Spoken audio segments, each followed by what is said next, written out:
Wow, guys, look at this. You're in downtown Tullahoma. The gate got destroyed. Look at that.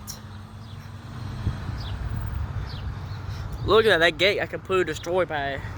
I'm assuming a car probably slammed into it, trying to beat the train or something. Either that or the storm did it, but... So you can see, look at that. That's pretty crazy. I'm gonna try to get a... Look at that. I'm assuming a car probably ran through the gate.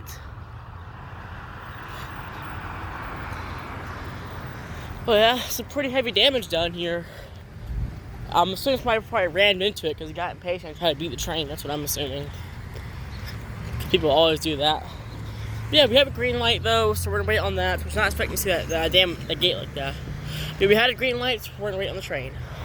We have some pretty heavy damage here at the Lincoln Street Railroad crossing in downtown Tullahoma, Tennessee. Peace.